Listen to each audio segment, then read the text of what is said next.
You are hungry. Not the kind of hungry where you open the fridge, find nothing you want, and order delivery. The real kind. The kind where there is genuinely nothing. No store within reach. No backup option. No safety net of any kind. Just you, your body, and a landscape that has given you nothing for days.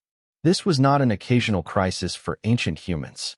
This was a recurring reality of prehistoric life. Droughts, harsh winters, failed hunts, seasonal scarcity. The absence of food was not an edge case. It was woven into the fabric of ancient existence. So what did they actually do? How did ancient humans survive when there was simply nothing left to eat? The answer reveals a level of intelligence, adaptability, and biological resilience that most people never associate with our prehistoric ancestors. Modern humans have built an entire civilization around never having to face genuine food scarcity. Refrigerators, supermarkets, supply chains, preserved and processed foods. We have engineered hunger into a temporary inconvenience rather than an existential threat. But for the vast majority of human history, food security did not exist. Ancient hunter-gatherers lived in a world of feast and famine cycles. Periods of abundance followed by periods of genuine scarcity. And over hundreds of thousands of years of navigating this reality, ancient humans developed strategies, knowledge, and biological adaptations that allowed them to survive conditions that would defeat most modern humans within days. The first and most important survival tool ancient humans had was knowledge, not the kind stored in books or databases. The kind stored in the accumulated memory of a community, passed from elder to younger, refined over generations, specific to every terrain, every season, every microclimate in their territory. Ancient hunter-gatherers did not simply wander and hope. They understood their landscape with a depth and specificity that modern humans can barely imagine. They knew which plants were edible during which seasons. They knew which roots could be dug from frozen ground in winter. They knew which bark could be processed and eaten. They knew which insects were nutritionally dense and safe. They knew where water sources would persist in drought and which animals would remain in those areas. They knew the signs that indicated animal movement, tracks, disturbed ground, the behavior of birds. This knowledge was not casual. It was systematic, detailed, and survival critical. And in times of scarcity, it meant that where a modern person might see empty landscape, an ancient human saw a complex map of potential food sources invisible to the untrained eye. When primary food sources disappeared, ancient humans turned to what anthropologists call fallback foods. These were foods that were not preferred, not what anyone would choose to eat if options were available, but were consistently accessible when everything else failed.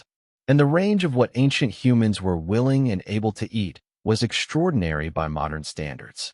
Insects were among the most reliable fallback foods in almost every ancient environment on Earth. Grubs, beetles, ants, termites, caterpillars, grasshoppers. These are extraordinarily nutritionally dense. Gram for gram, many insects contain more protein than beef. They are available in environments where larger animals have disappeared. They require no complex hunting strategy. And the evidence from ancient human remains, including analysis of fossilized dental plaque, confirms that insects were a consistent part of the ancient human diet, not an emergency exception.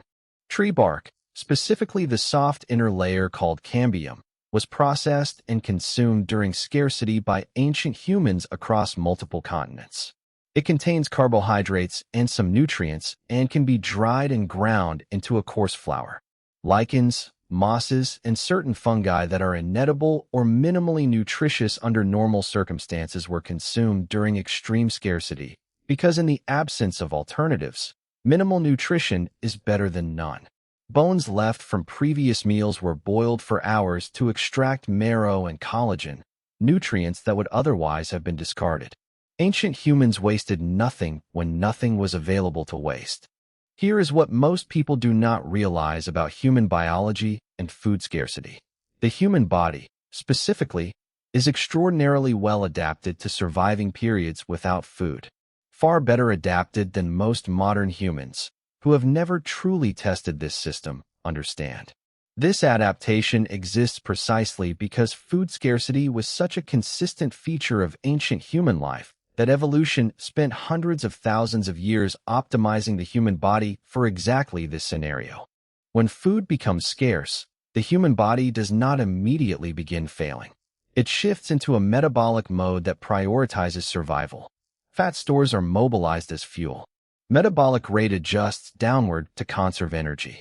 The brain, which normally runs almost exclusively on glucose, begins running on ketones derived from fat breakdown. Cognitive function is maintained at a remarkable level even during extended food scarcity. Studies of modern fasting and of historical starvation events consistently show that human cognitive performance during moderate food scarcity is far better than most people expect, because a brain that could not think clearly during food scarcity would have been useless at solving the food scarcity problem. Perhaps the most important survival strategy during food scarcity was not individual at all. It was communal. Ancient hunter-gatherer communities practiced what anthropologists called generalized reciprocity, a system of food sharing in which individuals who had food gave to those who did not, with the expectation that the favor would be returned in the future without formal accounting or immediate exchange. This system was not charity. It was risk management. In a world where individual hunting and gathering success varied enormously from day to day, sharing food across the group was the most effective insurance system ever devised. When one hunter failed, others succeeded. When one area of the territory was barren, another might be productive. Pooling and sharing resources meant that the risk of starvation was distributed across the entire group rather than falling entirely on individuals. Ancient remains from periods of known regional scarcity consistently show that mortality was lower in communities with stronger evidence of communal organization. The group was the survival mechanism, and in times when there was genuinely nothing to eat, the group sharing nothing together kept everyone alive longer than any individual strategy could have. Here is what changes when you understand all of this. Modern food anxiety, the discomfort of a skipped meal, the panic of an empty fridge, the psychological difficulty of intentional fasting, is a response running on ancient hardware in a modern environment where genuine starvation is almost never the actual threat. Your body is a survival machine built and refined over hundreds of thousands of years of real food scarcity. Your discomfort at missing a meal is a biological alarm system calibrated for a world where that alarm was always worth heeding. Ancient humans did not have the luxury of ignoring hunger, but they also had something remarkable: the knowledge, the community, and the biological resilience to survive the very worst that scarcity could deliver. And they did. Every time. For hundreds of thousands of years. Because you are here. Ancient humans ate insects, bark, bone marrow, lichen, and anything else their extraordinary knowledge of the landscape could identify. They shared what little they had, and their bodies, shaped by hundreds of thousands of years of scarcity, were built for exactly this. Drop a comment below. Which survival food surprised you most? And if DocVault unlocks something real today, you already know what to do. The vault opens again next week.